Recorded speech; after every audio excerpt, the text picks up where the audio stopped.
Browser है वो open कर लेना है और यहाँ पर हमें सर्च करना है UIDAI।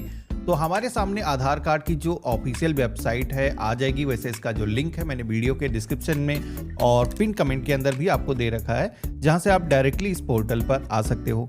अब यहाँ पर हम अपनी जो लैंग्वेज है सेलेक्ट करेंगे। हम डिफ़ॉल्ट इंग्लिश के अंदर ही रखना चाहते हैं, तो हमने यहाँ पर सिलेक्शन किया है। यहाँ पर आप देखोगे कि आधार कार्ड को अपडेट करने की जो लास्ट डेट है, गवर्नमेंट ने अभी इसको आगे बढ़ा दिया है 14 जून 2026 तक। आप अपने आधार को अभी फ्री में अपडेट कर सकते हो। मेनू के सेक्शन में आपको एक ऑप्शन मिलेगा, यहाँ पर अपडेट योर आधार के सेक्शन में आधार अपडेट हिस्ट्री वाला, हमें ये जो ऑप्शन है इस पे क्लिक करना है। यहाँ पर हमें लॉगिन की टैब पे क्लिक करना है और अपना जो 12 डिजिट का आधार नंबर है इंटर करना है। ये जो कैप्चा कोड दिखाया गया है, ये कैप्चा कोड जैसा है, अगर कैपिटल में है तो कैपिटल में, कुछ चीजें अगर स्मॉल के अंदर है तो सेम वैसे ही आपको इंटर करना है। और लॉगिन विद OTP वाले ऑप्शन पे हमें क्लिक करना है। जैसे हमने इतना किया है तो हमारे मोबाइल फ़ोन पर एक वेरिफिकेशन के लिए OTP सेंड किया जाएगा, जो कि हम यहाँ पर इंटर करेंगे, मैसेज के माध्यम से आएगा। और लॉगिन की टैब पे क्लिक करेंगे तो यहाँ पर बताया जा रहा है your Aadhaar need document update, kindly click here, upload your proof of identity and proof of address. तो यहाँ पर जैसे कि मेरे केस में बताया जा रहा है कि इस आधार के अंदर डॉक्यूमेंट अपडेट होना जरूरी है। अब ये जो मैसेज है ऐसा जरूरी नहीं कि आपका जो आधार है वो 10 साल का हुआ हो तभी आपको अपडेट करना हो। अगर आपने अपने आधार को हेड ऑफ फैमिली के माध्यम से बनाया था, या फिर आपने उस समय कोई डॉक्यूमेंट नहीं दिए थे अपने प्रधान से, या फिर नगर पंचायत के जो सभासद होते हैं उनसे प्रमाणित करके कोई सर्टिफिकेट लगाया था, तो ऐसे में भी आपको अपने आधार से अपने जो डॉक्यूमेंट है वो अपडेटेड रखना होगा।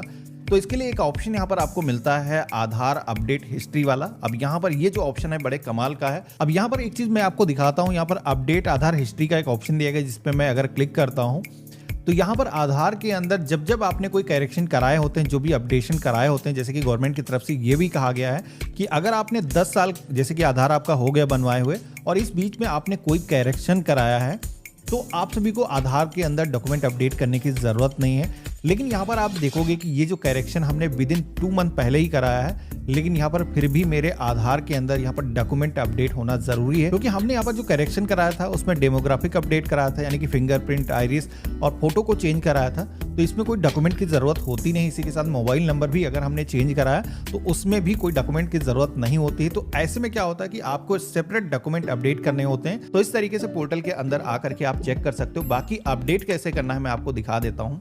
तो यहाँ पर डॉक्यूमेंट अपडेट का ऑप्शन आपको मिल जाएगा, जहाँ पर आप देखोगे कि अपडेट करने की जो सर्विस है अभी 14/6/2026 तक गवर्नमेंट ने फ्री कर दी है। इसमें आप सभी को proof of identity, proof of address का डॉक्यूमेंट देना होगा और आपका जो आधार है ऑनलाइन प्रोसेस से अपडेट हो जाएगा।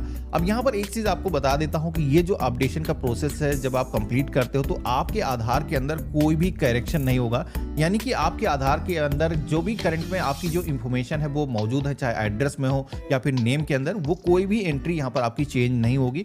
केवल एक तरीके से गवर्नमेंट आपकी री-KYC कर रही है। अभी जैसे कि आपका जो एड्रेस है वो चेंज हो चुका है या फिर कोई नेम के अंदर करेक्शन है, तो उसके लिए करेक्शन का फॉर्म फिल करना है, जो कि इसी पोर्टल के माध्यम से आप ऑनलाइन करेक्शन कर सकते हो। करेक्शन का सेपरेट मैंने वीडियो बना रखा है। तो यहाँ पर जैसे कि हम डॉक्यूमेंट अपडेट करना चाहते हैं, नेक्स्ट के ऑप्शन पे क्लिक करेंगे, यहाँ पर पूरा प्रोसेस दिखाया जाएगा। हम लोग लाइव देखने वाले हैं। नेक्स्ट की टैब पे क्लिक करेंगे, नेक्स्ट के ऑप्शन पे क्लिक करेंगे। आप JPG, PNG, PDF फॉर्मेट में अपने जो डॉक्यूमेंट है वो अपलोड कर सकते हो, लेकिन इस हर डॉक्यूमेंट का जो साइज है वो मैक्सिमम 2 MB होना चाहिए। अगर इससे साइज ज़्यादा है तो आप अपलोड नहीं कर पाओगे।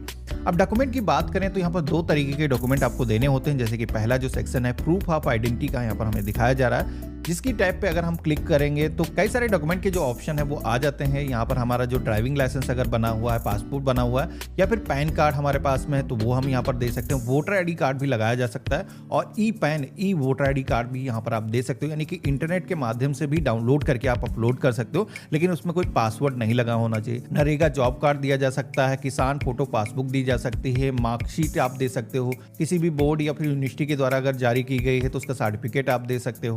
राशन कार्ड भी दिया जा सकता है अगर आपके नाम से issue, SC ST OBC certificate अगर आपने इशू कराया है सेंट्रल गवर्नमेंट से या फिर स्टेट गवर्नमेंट से, दोनों ही यहाँ पर लगाए जा सकते हैं। तो कोई भी एक डॉक्यूमेंट आपको यहाँ पर सिलेक्शन कर लेना है जो भी आपके पास में मौजूद है। तो हमने यहाँ पर एक डॉक्यूमेंट सेलेक्ट कर लिया है, ओके के ऑप्शन पे क्लिक करेंगे। मैं आपको एक चीज का ध्यान रखना है कि डॉक्यूमेंट अगर आपका 2 साइड के अंदर है, जैसे कि आपका जो वोटर ID कार्ड होता है वो आपको फ्रंट और बैक साइड दो में होता है। इसी तरीके से पासपोर्ट होता है। तो दोनों साइड की स्कैन करने के बाद में एक उसकी कॉपी बना लेनी है और वो जो कॉपी है आपको अपलोड करना है। वो कैसे कर सकते हो, तो सरकारी डीएनए टूल्स एक वेबसाइट अपनी है